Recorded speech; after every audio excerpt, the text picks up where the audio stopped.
खबर आजमगढ़ से है, जहां लोकसभा का चुनाव यानी राष्ट्र की राजनीति का चुनाव और नेता लोगों की राजनीति की परीक्षा, जिसमें एक लोकसभा सीट से केवल एक ही उत्तीर्ण होता है, बाकी सब फेल होते हैं। 2014 के चुनाव में लालगंज लोकसभा सीट से नीलम सोनकर चुनाव जीतकर संसद पहुंची, लेकिन 2019 के चुनाव में जनता ने नकार दिया। इस बार के चुनाव में भाजपा ने फिर से नीलम सोनकर पर भरोसा कर चुनाव मैदान में उतारा है।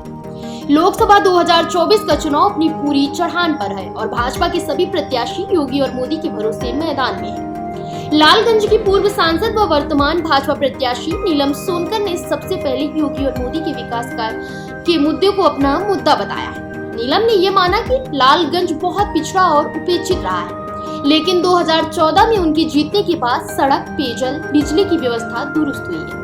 बड़ी बात ये रही है कि मुसलमानों को दूसरी सरकारें डरा कर रखती थी, लेकिन अब उनको समझ आ गया है कि हम भाजपा में ही सुरक्षित हैं।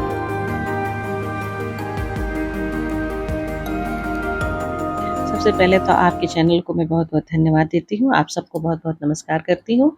और जो मुद्दा है वो माननीय मोदी जी का और माननीय योगी जी का है, जो विकास का मुद्दा, वही मेरा भी है और उससे सारी जनता भी प्रभावित है और उसी को लेके हम लोग चलेंगे। अच्छा, हमेशा शहर आप लालगंज सटा हुआ बनारस है, मोदी जी का क्षेत्र है, अति पिछड़ा हो गया है, उसको किस तरीके से आप देख रहे हैं और क्या डेवलप करेंगे आगे?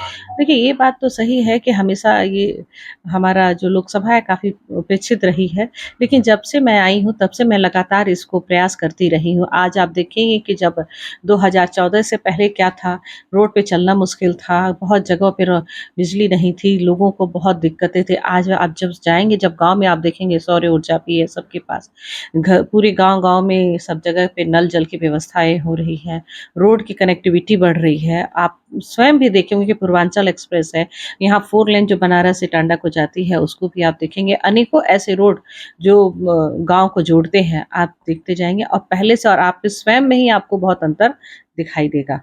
यहाँ काफ़ी ज़्यादा अनुसूचित जाति और मुसलमान हैं और उनको किस तरीके से लाभान्वित और किस तरीके अपने देखिए, जितनी भी योजनाएँ हैं, मैं समझती हूँ कि जो 80% जितनी हमारी योजनाएँ हैं, मैं समझती हूँ कि जो हमारी गरीब जनता है, चाहे वो किसी भी समाज की, जिसमें सबसे ज़्यादा हमारा एससी समाज ही आता है उसमें, और मुस्लिम के भी बहुत सारे आते हैं।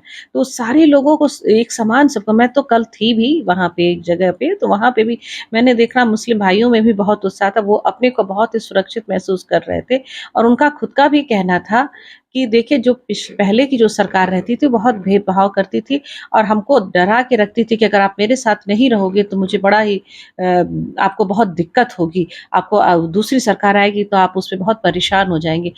अब उनका कहना है कि ऐसा वो जो भ्रम था वो टूट गया है और हम लोग माननीय योगी और माननीय मोदी जी को मानते हैं कि उनकी सरकार बहुत ही बेहतर चल रही है। 2014 में आपको जीत मिली थी, 19 में हार का सामना करना पड़ा। हाँ। दोबारा प्रत्याशी बनाया गया, उसको किस तरीके से देखेंगे और बसपा के जो उम्मीदवार इसके पहले थे वो भी भाजपा में शामिल हो गए, उससे कितनी मजबूती मानती हैं? ये तो आप भी मानेंगे कि भारतीय जनता पार्टी का जो विचार है उससे सभी प्रभावित हुए बिना नहीं रह सकते हैं। जो जब तक नहीं जानता तब तक वो विपक्ष में होता है, जब वो जान जाता तो पक्ष में आ जाता है। उसी का एक सबसे बड़ा एग्जाम्पल है हमारी संगीता आजाद जी। और सबसे बड़ी बात कि युवाओं को रोजगार की बात है, यहाँ रोजगार से और इंडस्ट्रियल लगी, उसको किस तरीके से डेवलप करेंगे? देखिए, पहले तो होता था कि जब बच्चे पढ़ते थे, बहुत अच्छा पढ़ाई करने के बाद भी उनको नौकरी नहीं मिलती थी, क्योंकि गाँव-गाँव में लोग ठेकेदार हो गए थे कि मैं आपका बच्चा पढ़े या ना पढ़े, आप हमको इतने पैसे दीजिए, आपकी नौकरी मैं लगा दूँगा। जबकि आज बिल्कुल विपरीत स्थिति है। आज ये कहा जाता है कि अपने बच्चे पूरे लगन के साथ पढ़ाई करें, अपने पढ़ाई करने के बाद उनको रोज़गार भी मिलेगा, और नहीं अगर रोज़गार मिला है, नई सर्विस में जा पाते, तो उनकी योग्यता के अनुसार उनका प्रशिक्षण होगा और प्रशिक्षण होने के बाद उनको रोज़गार उपलब्ध होगा। तो अब तो बहुत ही सीधा मेहनत करिए और अपने बच्चे अपना भविष्य खुद संवार सकते हैं। 2024 चुनाव अगर आप जीती हैं और पाँचों विधानसभा में क्या स्वास्थ्य, शिक्षा के लिए क्या है? देखिए, मैंने बताया कि माननीय मोदी जी ने स्वयं ही कहा है कि ये अगला 5 साल मेरा नारी शक्ति को समर्पित रहेगा और हम उनको आगे बढ़ाने के लिए काम करेंगे। मैं स्वयं भी देखती हूँ कि जो पहले था कि हमारे समूह की बहनें पूरे ज़िले में 1000, 1500, 2000 जुड़ते-जुड़ते होता था। आज ब्लॉकों में देखते हैं कि हमारी बहनें बहुत उत्साह के साथ आ रही हैं और सब काम करने के लिए प्रेरित हैं और सारे लोग काम करें। इसी तरह मैं समझती हूँ यही एक सबसे मूल कड़ी है जो देश को आगे बढ़ाती है। अरे सबसे बड़ा अगर रोज की युवा जो है बाहर विदेशों में जाते थे, हम्म। उसको किस तरीके से आप आजमगढ़ में और लालगंज में से करेंगे देखिए, या विदेश जाना गलत नहीं है। विदेश मैं चाहती हूँ बच्चे अगर जाते भी तो बहुत हाई लेवल पे जाएं, मजदूर लेवल पे ना जाएं। हायर लेवल पे जाने के बाद से अपने देश का ही एक अच्छा बनता है, और जो अगर नीचे है तो फिर वो अपने यहीं रह करके बहुत सारी चीज़ें हैं यहाँ करने के लिए। मैं आपके माध्यम से अपील भी करना चाहूँगी कि हमारे जो जाते हैं वो न जाएं, यहीं अपने देश में रह के बहुत सारा, एक बार आप देखेंगे तो उनको भी लगेगा कि वहाँ से यहाँ रहना ज़्यादा बेहतर, यहाँ रहेंगे, अपने परिवार के बीच में रहेंगे, काम करेंगे, और काम करने के अनेकों ऐसी चीजें हैं जिसे वो कर सकते हैं। मोदी जी कहते हैं 400 पार, उसको किस तरीके से कितना जब मोदी जी ने कहा है 400 पार, तो भैया 400 पार।